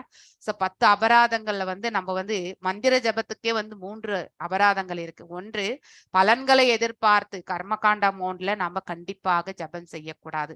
இன்னொன்று, ஜபம் செய்வதே அதாவது அந்த மந்திரத்தை வந்து இமேஜினேஷன் அப்படின்று கருதக்கூடாது. அதாவது பிம்பம் என்று சொல்லுவாங்க, இமேஜினேஷன், கற்பனை இல்லையா, அந்த கற்பனையாக நம்ம வந்து கருதக்கூடாது. சோ அந்த மந்திரத்திற்கு வந்து பவர் உண்டு இல்லையா, that is it has some potency, அதற்கு ஆற்றல் உண்டு. அந்த ஆற்றலை நம்ம வந்து புரிந்து கொண்டு, அந்த ஆற்றல் என்பது பகவானுடைய ஆற்றல், அந்த மந்திரத்திலே பகவான் குடிக்கொண்டிருக்கின்றார் என்பதை உணர்ந்து நாம ஜபம் செய்ய வேண்டும். இன்னொன்னு, இந்த ஜபத்தை நாம் செய்வதால் நமக்கு ஏற்படக்கூடிய அதாவது பாவங்கள், நம்ம செய்திருக்கிற பாவங்கள், ஜபம் செய்வதால் நம்ம பாவ விளைவுகளிலிருந்து நம்ம வந்து விடுதலை அடைகின்றோம். அது வந்து ஜென்ரலா வந்து பகவானுடைய கருணையால் கிடைக்க பெறுவது. ஆனா அந்த ஜபம் செய்வதால் நமக்கு இந்த பாவத்திலிருந்து நம்ம வெளியேறணும்னு நினைச்சிட்டு நம்ம மேலும் மேலும் பாவத்தை செய்து அந்த ஜபங்களை செய்வது என்பது தவறு. சோ அதாவது பாத்தீங்கன்னாக்கா பெனிஃபிட் ஆஃப் திஸ் மந்திர ஜபா நாம வந்து தவறுகள் செய்யக்கூடாது. சோ இன்னைக்கு நான் வந்து தவறு செய்துட்டு 16 ரவுண்ட் நான் வந்து ஜபம் பண்ணிட்டா நம்ம அந்த பாவத்துல இருந்து நான் வெளியேறிடுவேன் அப்படின்னு நினைச்சுன்னு நாம மீண்டும் மீண்டும் தவறு செய்யக்கூடாது இல்லையா. சோ இந்த 3மே வந்து நாம ஜபங்கள்ல வந்து நம்ம வந்து பார்க்கின்றோம். சோ பகவானை நினைத்து கொண்டு நாம செய்யக்கூடிய நம்முடைய கர்மங்கள் அனைத்துமே அதுல பகவான் இருக்கின்றார். சோ அதனால அந்த கர்மங்களும் வந்து நல் மார்க்கத்திற்கு இட்டு செல்கின்றது இல்லையா. சோ அதனால்தான் எப்பவுமே காட் சென்ட்ரிக்கா நம்முடைய செயல்களை செய்யணும்னு சொல்றது பேசிக் ரீசன். அதுக்குதான் தன்னை மையமாக வைத்து என்னுடைய பாதங்களில் சமர்ப்பி அப்படின்னு பகவான் வந்து அர்ஜுனருக்கு வந்து பகவத்கீதையில எடுத்துரைக்கிறார் இல்லையா. அனைத்து சர்வ தர்மாம் பரித்யஜ்ஞம் மாம் ஏகம் சரணம் ரஜா இல்லையா. அனைத்து தர்மங்களையும் நீ வர்ணாசிரம தர்மத்தை ஃபாலோ பண்ணி நீ கர்ம யோகியாயிரு, ஞான யோகியாயிரு, பக்தி யோகியாயிரு, எந்த வர்ணாசிரமத்தை ஃபாலோ பண்ணி எதை வேணாலும் ஃபாலோ பண்ணு இல்லையா. அது எல்லாவற்றையுமே என் பாதங்களில் விட்டுடு. நீ எந்த தர்மத்தையும் நீ ஃபாலோ பண்றதுக்கு வந்து என்னை நினைத்து கொண்டு நீ கடமைகளை செய்கின்றார் பகவான் வந்து. இதை ஃபாலோ பண்ணு அதை ஃபாலோ பண்ணு நம்ம நிறைய பார்த்துட்டே இருக்கோம் இல்லையா. அது எல்லாமே பக்குவம் அடைவதற்கான ப்ராசஸ், அவ்வளவுதான். ஒரு முறை நாம் அந்த ப்ராசஸை ஃபாலோ பண்ணிட்டே போனோம்னாக்கா இறுதியில வந்து நமக்கு எந்த ப்ராசஸுமே தேவைப்படாது. கேவல பக்தியில மட்டும்தான் பகவானை நம்ம நினைக்க ஆரம்பிப்போம். ஆனா அந்த பாதையை கடந்து செல்வதற்கு இதெல்லாம் நமக்கு உதவுகின்றது இல்லையா. கர்ம காண்டால இருந்து கர்மயோகியில இந்த ஞானத்தை அபிவிருத்தி, பக்தி யோகி, இந்த மாதிரி வந்து ஒவ்வொரு படியா நம்ம வந்து சென்று கொண்டிருக்கும் பொழுது இறுதியில நம்ம வந்து பக்தியில வந்து நிலை பெற்று விடும் பொழுது அப்ப நமக்கு கேவல பக்தி வந்து பகவானை பாதங்களில் நம்ம சமர்ப்பணம் ஒன்றுதான் நம்ம செய்வோம். அப்ப நம்ம கர்மயோகத்துல ஈடுபட்டு இருக்கிறோமா இல்ல ஞான யோகத்துல ஈடுபட்டு இருக்கின்றோமா, அந்த வித்தியாசம் எதுவுமே நம்ம பார்க்கணும். அதை பத்தி நம்ம யோசிக்கவே மாட்டோம் இல்லையா? அதுதான் சர்வ தர்மம் என்பது அனைத்து தர்மங்களையும் பகவான் பாதங்களில் சமர்ப்பிக்கணும். இதை ஃபாலோ பண்ணி அதை ஃபாலோ பண்ணி நம்ம வந்து பக்குவ நிலை அடையிறோம் இல்லையா? ஆனா நியோஃபைட், அதாவது ஒரு கனிஷ்ட அதிகாரியிலிருந்து மத்தியம் அதிகாரியிலிருந்து உத்தம அதிகாரி ஆகுவதற்கு இதெல்லாம் நமக்கு தேவைப்படுகின்றது. ஆனால் ஒரு முறை நீ வந்து அந்த ஹையஸ்ட் டேஸ்டுக்கு வந்த பிறகு மீண்டும் அந்த கீழே இருக்கக்கூடிய அதுல போய் நீ வந்து பார்க்க வேண்டிய அவசியமே கிடையாது. ஏன்னா நீ அதை ஹையஸ்ட் அச்சீவ்மெண்ட் பண்ண பிறகு பகவானோட நீ சம்பந்தத்தை ஏற்படுத்தி கொண்ட பிறகு இந்த பிரபஞ்சத்தில் எல்லாமே நமக்கு வந்து கடமைகள் என்று எதுவுமே கிடையாது. அனைத்துமே பக்தி கைங்கரியமா நினைச்சுட்டுதான் செய்யணும். இதெல்லாம் பகவான் நமக்கு கொடுத்திருக்கார், அதை நம்ம வந்து செய்யணும் அப்படிங்கிற அந்த மனப்பக்குவத்தை மட்டும் நாம வளர்த்து கொள்ள வேண்டும். சோ ஏனெனில் பிருந்தாவனத்தில் பகவான் தனது அந்தரங்க சக்தியின் உன்னத ஆனந்தத்தை அனுபவிக்கின்றார் இல்லையா? அங்க கோபீசனுடைய அவர்களுடைய பக்தி இல்லையா, பிரேம பக்தியை வந்து பகவான் அனுபவிக்கின்றார். அது போலத்தான் பாண்டவர்கள் வீடும் பகவானுக்கு உன்னத ஆனந்தத்தை அளிப்பதாக இருந்தது. தேர் ஆல்சோ டிவோட்டிஸ் இல்லையா, உத்தமமான பக்தர்கள். அந்த வீட்டுல அவங்களுடைய அன்புல வந்து பகவானை வந்து நம்ம we have to love God, நமக்கு சொல்றதே அது ஒண்ணுதான் பகவான்.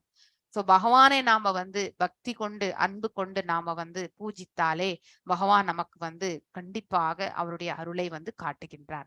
சோ பக்தி மற்றும் அன்பு இந்த ரெண்டு தான் நம்ம வந்து பகவான், பிரேம பக்தி ஒன்றுதான் நம்ம பகவானுக்கு செலுத்த வேண்டும். சோ அதை செலுத்தியவர்களுடைய வீட்டுக்கு தானாக பகவான் தேடி வந்துருவார். அந்த வீட்டை பகவான் தன்னை போலவே கருதினார். சோ அதனால வந்து அந்த வீடும் அவரும் வேறு அல்ல அப்படிங்கிறது வந்து அந்த நிலையை வந்து சொல்றதுக்கு தான் இந்த அச்சிந்த பேத அபேத தத்துவம் என்று சொல்லப்படுகின்றது. என்றும் இங்கு குறிப்பிட்டுள்ளது போல இவ்வாறாக பாண்டவர்களின் வீடு பிருந்தாவனத்திற்கு நிகரானதே. சோ நாம எல்லாருமே பிருந்தாவனத்துக்கு போக முடியல இல்லையா? சோ நிறைய பேர் போயிருப்பீங்க, நிறைய பேர் நான் எல்லாம் இன்னும் போகவே இல்லை. சோ போவானான்றதும் எனக்கு தெரியாது. ஐ டோன்ட் நோ, நாளைக்கு என்ன நடக்கும்ன்றது நமக்கு தெரியாது. ஆனா நம்ம வீட்டையே விருந்தாவனமாக மாற்றி விடலாம் இல்லையா? பகவானுடைய நித்திய சேவையில நம்ம வந்து மனசளவிலையும் சரி, அவருக்கு செய்ய வேண்டிய காலையில அந்த மங்களாரத்தி பூஜைகள் இது எல்லாமே நம்ம வந்து அவருக்கு போகெல்லாம் கொடுத்து, அதாவது பத்திக்கு நிவேதனம் பண்ணி நாம வந்து அதை ஸ்வீகரித்து நாம வந்து பக்தி செய்தாலே பகவான் நம்ம வீட்டுல பிருந்தாவனத்துல அவர் எப்படி இருப்பாரோ அதே மாதிரி நிலையில நம்ம வந்து பகவான் நம்ம வீட்டுல இருப்பார். கண்டிப்பா இந்த வீட்டையே நாம வந்து விருந்தாவனமாக மாற்றி விடலாம். இதுதான் நம்ம பக்தி ரசாமிருத சிந்துல கூட நம்ம படிச்சிருக்கோம் இல்லையா? சோ அந்த இதுல கூட வந்து நம்மளால விருந்தாவனம் போக முடியலன்னா அட்லீஸ்ட் நம்ம வீட்டையே வந்து விருந்தாவனமாக மாற்றி விட வேண்டும். சோ அந்த இடத்துல பகவான் வந்து கண்டிப்பாக வந்து இருக்கின்றார். சோ எனவே உன்னத ஆனந்தத்திற்கு விடத்தை விதுரர் கைவிட்டு இருக்கக்கூடாது. எனவே அதாவது பாண்டவர்கள் தரப்பில் இருந்திருக்க வேண்டும் என்பது இந்த இடத்துல நம்ம வந்து சொல்லக்கூடிய கருத்து இதுதான். ஆனால் அவருடைய கடமை என்று வரும்பொழுது அவர் வந்து அஸ்தினாபுரத்திற்கு வந்து எவ்வாறு பீஷ்ம தேவரும் வந்து அந்த ரட்சணை என்ற கூடிய அந்த பிரதிஜையில வந்து இருந்தாரோ இவரும் வந்து அந்த வீட்டுல வந்து அதாவது ஒரு சேவகனாக இருந்து செய்ய வேண்டிய கட்டாயம் விதுரருக்கு. அதனால்தான் அந்த வீட்டுல இருந்தார். பாண்டவர்களோடு இவர்கள் இருவரும் இருக்காததற்கான காரணமும் அதுதான். எனவே அவர் வீட்டை துறந்து வந்ததற்கு உண்மையில் குடும்ப தகராறு காரணம் இல்லை, மாறாக மைத்திரேய ரிஷியை சந்திக்கவும் பின்னாடிதான் ஏற்பட போகின்றது. மைத்திரேய ரிஷியை பார்க்க போறது அதுதான். சோ சந்திக்கவும் அற்பமானதுமாகும் ஐ திங்க் சந்திக்கவும் ஆயினும் ஐ திங்க் இது ஸ்பெல்லிங் மிஸ்டேக். ஆயினும் அத்தகைய தொல்லைகள் சில சமயங்களில் உயர்ந்த தன்னுணர்வை பெறுவதற்கு சாதமாக அமைகின்றது. சோ ஒருவர் வந்து இருக்கக்கூடிய ஸ்தலம் வந்து அவங்களுக்கு கோஆபரேட்டிவா இல்லைன்னாலும் அது எல்லாமே பகவானால் அவருக்கு கொடுத்திருக்கக்கூடிய பரீட்சை இல்லையா? அந்த ஸ்தலத்துல இருந்து அவர் எவ்வாறு அற்புதமானதாகும் மாதாஜி. ஆமா அது ஸ்பெல்லிங் மிஸ்டேக். அது இல்ல அற்புதமானதும் தான் போடுது, அற்பமானதாகும் தான் போட்டிருக்கு மாதாஜி. ஸ்பெல்லிங் நீங்க பாருங்க, அற்பா அப்படின்னு கொடுத்திருக்கு, அற்பமானதாகும் சொல்லிருக்கு இல்லையா? சோ ஸ்பெல்லிங் மிஸ்டேக் தான் அது. சோ அற்புதம் என்று இல்லைங்க, ஸ்பெல்லிங் மிஸ்டேக் தானே அது. ஆமா மாதாஜி, ஸ்பெல்லிங் மிஸ்டேக் தான். இல்லாட்டி மீனிங் சரியா வராது. ஆமா நான் தமிழ் படிச்சு நியர்லி ஒரு 35 வருஷம் ஆயிடுச்சு இல்லையா? சோ அதனால சம்டைம்ஸ் ப்ரொனவுன்ஸ் பண்ணும்போது கொஞ்சம் எனக்கு மிஸ்டேக்ஸ் வரும் இருந்தாலுமே, ஆனா இந்த ஸ்பெல்லிங் ஆனா தப்பு. அது மட்டும் எனக்கு தெரியும். ஆமா மத்த correct spelling mistake. So Maitreyi ரிஷியை சந்திக்கிறது தான் அவருக்கு ஒரு அற்புதமான விஷயம். சோ ஒரு கடினமான ஒரு சூழ்நிலை சந்திக்கும் பொழுது அதனுடைய முடிவு வந்து நமக்கு வந்து ஒரு கஷ்டமான சூழ்நிலையை ஃபேஸ் பண்றது யாரு? இந்த சத்துவகுணத்துல இருக்கிறவங்க தான் இல்லையா? அதை எதிர்கொள்கிறவர்கள் வந்து சத்துவகுணத்துல. அதனுடைய நன்மை வந்து அவர்களுக்கு பிற்காலத்துல ஒரு மேன்மையான ஒரு இலக்கை வந்து அவர்களுக்கு அடைவதற்கான மார்க்கம் கிடைக்க பெறுகிறார்கள். சோ வீட்டுல வந்து கடினமான ஒரு சூழ்நிலை நமக்கு ஏற்படுகின்றது என்றால் அதை எப்படி நம்ம சமாளிக்க போறதுக்கு என்பது அந்த புத்தியை நம்ம வந்து உபயோகப்படுத்துகின்றோம் இல்லையா? சோ அது எல்லாருக்கும் நன்மையாக மாற்றக்கூடிய அந்த தன்மைக்கு நம்ம வந்து மாற்றி விடுகின்றோம். உதாரணத்துக்காக இந்த இடத்துல வந்து துரியோதனன் பேசினான் என்றது அந்த ஒரு வார்த்தை தான் நமக்கு ஹர்ட் இல்லையா? அந்த ஹர்ட் ஆனதுனாலதான் வந்து விதுரர் வந்து வெளியேறினார். ஆனால் உண்மையிலே அவர் வந்து துரியோதனன் மேலே எந்த விதமான அவருக்கு கோபமே இல்லை. ஆனால் இதை ஒரு மார்க்கமாக அவர் எடுத்துக்கொண்டார். சோ தன்னுணர்வு பாதை அதை பற்றி அவர் வந்து மேன்மைப்படுத்திக் கொள்ளதான் வந்து யாத்திரை தலங்களுக்கு சென்றார். சோ அவர் பாண்டவர்களோடே இருந்திருந்தா பகவானையை அங்கேயே சேவிச்சுக்கக்கூடிய அந்த பாக்கியத்தை பெற்றிருப்பார். ஆனால் அவருக்கு தெரியும் இந்த தரப்புல அநியாயம் இருக்கின்றது எல்லாம் தெரியும். ஆனால் இந்த தரப்பில் இருக்க வேண்டிய கட்டாயத்தில் இருந்ததால் அவர் வந்து பகவானை தேடி பாண்டவர்களிடத்திற்கு செல்லவில்லை. அவர் நேராக வந்து யாத்திரை ஸ்தலங்களுக்கு சென்றால் அங்கே வந்து மைத்ரேயி ரிஷியை வந்து காணக்கூடிய பாக்கியத்தையும் வந்து பெற்றார். அதுவே அற்புதமான விஷயமாக கருதுகின்றார் அங்கே. சோ ஆயினும் அத்தகைய தொல்லைகள் சில சமயங்களில் உயர்ந்த தன்னுணர்வு இதுதான் அதற்கு காரணம் இல்லையா? சோ தொல்லைகள் என்று வரும்பொழுது கடமைகள்ல வந்து செய்யும் பொழுது தொல்லைகள் என்று வந்தால் அதை எதிர்கொள்ள வேண்டும். அதை எதிர்கொள்ளாமல் நாம வந்து அது பயத்தினால நம்ம வந்து அதை ஃபேஸ் பண்ணாம விட்டுட்டோம்னா பிற்காலத்துல நமக்கு அது பெரிய நஷ்டத்தை தான் உண்டு பண்ணும். சோ எப்பயுமே வந்து வி ஷுட் ஃபேஸ் ஒரு எஸ் பகவான் இருக்கார். இந்த தொல்லைகள் எல்லாருமே தொல்லை தான் படுறோம். அதனால இதை வந்து நம்ம ஃபேஸ் பண்ணணும்ன்ற அந்த வைராக்கியத்தை நாம் என்றைக்குமே வளர்த்து கொள்ள வேண்டும். எனவே மைத்ரேயி ரிஷியை சந்திப்பதற்காக அக்குடும்ப சண்டையை விதுரர் பயன்படுத்தி கொண்டார். யூட்டிலைஸ்டு அந்த ஆப்பர்ச்சுனிட்டியை வந்து அதுக்கு வந்து பயன்படுத்தி கொள்கின்றார். உன்னத அறிவை பற்றி, உன்னத அறிவு என்பது பகவானை பற்றி இல்லையா? சோ உன்னத அறிவை பற்றி விவாதிக்கவும் விதுரர் அச்சந்தர்ப்பத்தை பயன்படுத்தி கொண்டார். விதுரரை போன்ற ஒரு புண்ணிய புருஷருக்கு பௌதிக விவகாரங்களால் விளையக்கூடிய எந்த தொல்லையும் அற்பமானதாகும். இந்த இடத்துல இந்த வேர்டு கரெக்ட் இல்லையா? பௌதீக விளைவுகளால் ஏற்படக்கூடிய தொல்லைகள் அனைத்துமே ஒரு பக்தனுக்கு வந்து அற்பமாக தான் இருக்கும். எத்தனையோ ரிஷி முனிகள் எல்லாமே அவர்கள் வந்து கடினமான சூழ்நிலைகள் எல்லாம் கடந்துதான் வந்து உன்னத நிலையை அடைந்திருக்கிறார்கள். அவர்கள் செல்லக்கூடிய பாதையில் வந்து முற்கள் கூட இருந்திருக்கலாம். அப்படின்னா முற்களை போன்ற தடைகள் நிறைய பார்த்திருப்பாங்க இல்லையா பக்தியில போகும்பொழுது. ஆனால் அதையெல்லாம் அவர்கள் வந்து தடை கற்களாக நினைத்தது கிடையாது. நம்ம சைத்தன்ய மகாபிரபு கூட எடுத்துட்டீங்கன்னாக்கா டில் சவுத் வரைக்குமே வந்து போயிருக்கார் இல்லையா? ஸ்ரீரங்கம் வரைக்குமே வந்து போயிருக்காரு அவர் வந்து. சோ அவர் வந்து போன பாதைகள்ல காட்டு வழி எல்லாமே வந்து சங்கடமான ஒரு சூழ்நிலைகள் தான். ஆனால் அது எல்லாவற்றையுமே அவர் வந்து பகவானுடைய பக்தியில வந்து எடுத்துட்டு போயிட்டார் இல்லையா? சங்கீர்த்தன யஜ்ஞம். சோ இந்த ஜார்க்கண்ட் காடுகளை எல்லாம் கடந்து வரும் பொழுது அவருடைய பக்தி அந்த சங்கீர்த்தனத்தை கேட்டு அங்க காட்டுல இருக்கக்கூடிய விலங்குகள் எல்லாமே நடனம் ஆடியதாக நம்ம வந்து சைத்தன்ய சரிதாமிரதத்திலே வாசிக்கும் பொழுது நம்மளால புரிந்து கொள்ள முடியும் இல்லையா? சோ அந்த மாதிரி பக்தியில திளைக்கிறவங்களுக்கு கஷ்டம் என்பது கஷ்டமாகவே தெரியாது. பௌதீகத்துல எது வரைக்கும் நாம வந்து ஒட்டிண்டு இருக்குமோ அது வரைக்கும் நமக்கு சிறு சிறு கஷ்டம் கூட கஷ்டமா தான் தெரியும். சோ சிறு கஷ்டம் கூட எனக்கு இப்போ இந்த அதாவது உடம்பு முடியலையே அப்படின்னு நம்ம ஃபீல் பண்றோம் இல்லையா? அது கூட நமக்கு பெரிய கஷ்டமா தெரியும். எஸ் இந்த வயோதிகத்திற்கு தகுந்த மாதிரி நமக்கு கண்டிப்பாக உபாதைகள் வரும் அப்படிங்கிறது வந்து நாம வந்து மனசுல ஏத்துக்க கொள்ளக்கூடிய மனப்பக்குவத்தை வளர்த்து கொள்ள வேண்டும். உபாதைகள் இருக்கும், ஆனால் அதுலயும் இருந்து கொண்டு பகவானுக்கு எவ்வாறு செய்ய முடியும் என்ற அந்த ஒரு விஷனுக்கு நம்ம போனோம்னாக்கா இந்த உபாதைகள் கூட பகவானே ரட்சனை கொடுப்பார். அதுல இருந்து நமக்கு ரட்சிக்கக்கூடிய தன்மை அவருக்கு மட்டும்தான் உண்டு. சில இது எல்லாமே மிஸ்டிக் யோகி மாதிரிதான் இருக்கும் இல்லையா?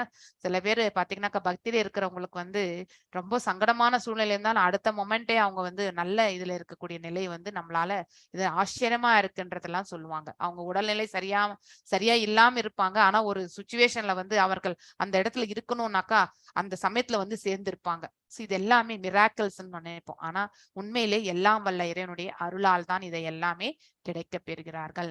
ஆயினும் அத்தகைய தொல்லைகள் சில சமயங்கள் உயர்ந்த தன்னுணர்வை பெறுவதற்கு சாதகமாக அமைகின்றது. எஸ் நமக்கு கூட இந்த மாதிரி நாமளும் இதே மாதிரி நினைக்கணும். எஸ் ஜபம் பண்ணும்போது நம்மளால போக்கஸ் பண்ண முடியலையே அப்படின்னு அந்த ஃபீலிங் இருக்கு இல்லையா? அதை தவிர்த்து நாம வந்து எஸ் இதை வந்து பகவானுக்காக செய்யக்கூடிய இது இல்லையா அப்படின்னு நினைச்சுன்னு நம்ம அதை ஸ்டார்ட் பண்ணிட்டு போகும்போது அவரே நமக்கு இதை வந்து மார்க்கமா, அதாவது நல்ல விதத்துல ஜபம் பண்றதுக்கான மார்க்கத்தை அவர் நமக்கு வழங்கட்டும்னு பிரார்த்தனையோட நம்ம ஜபம் பண்ண ஆரம்பிச்சா கண்டிப்பா அந்த தொல்லைகள் எல்லாம் நம்ம விட்டு நீங்கி இருக்கும். சோ ஒருத்தர் வந்து செய்யக்கூடிய இந்த செயல்களில் வந்து அனைத்திலுமே பகவானை மையமாக வைத்து செய்யும் பொழுது அவர்களுக்கு தொல்லைகள் கூட தொல்லைகளாக காண்பது கிடையாது. அது ஒரு ஆப்பர்ச்சுனிட்டி அவங்களுக்கு மேன்மை அடைவதற்கான ஒரு வழி. சோ எனவே மைத்ரேய ரிஷியை சந்திப்பதற்காக குடும்ப சென்னையை விதுரர் வந்து பயன்படுத்தி கொண்டார் இல்லையா? சோ இதுதான் இந்த ஸ்லோகம். ஆக்சுவலி நான் இன்றைக்கு இதோட நிறைவு செய்கின்றேன். சோ மீண்டும் நாளைக்கு நம்ம பார்ப்போம். சோ வாஞ்ச கல்பதாருபியஸ்ச கிருப சிந்துபேயவச்ச பதிதனாம் பாவனேபியோ வைஷ்ணவேபியோ நமோ நமः. அனந்த கோட்டி வைஷ்ணவர்கள் நமஸ்காரங்கள். ஹரே கிருஷ்ணா.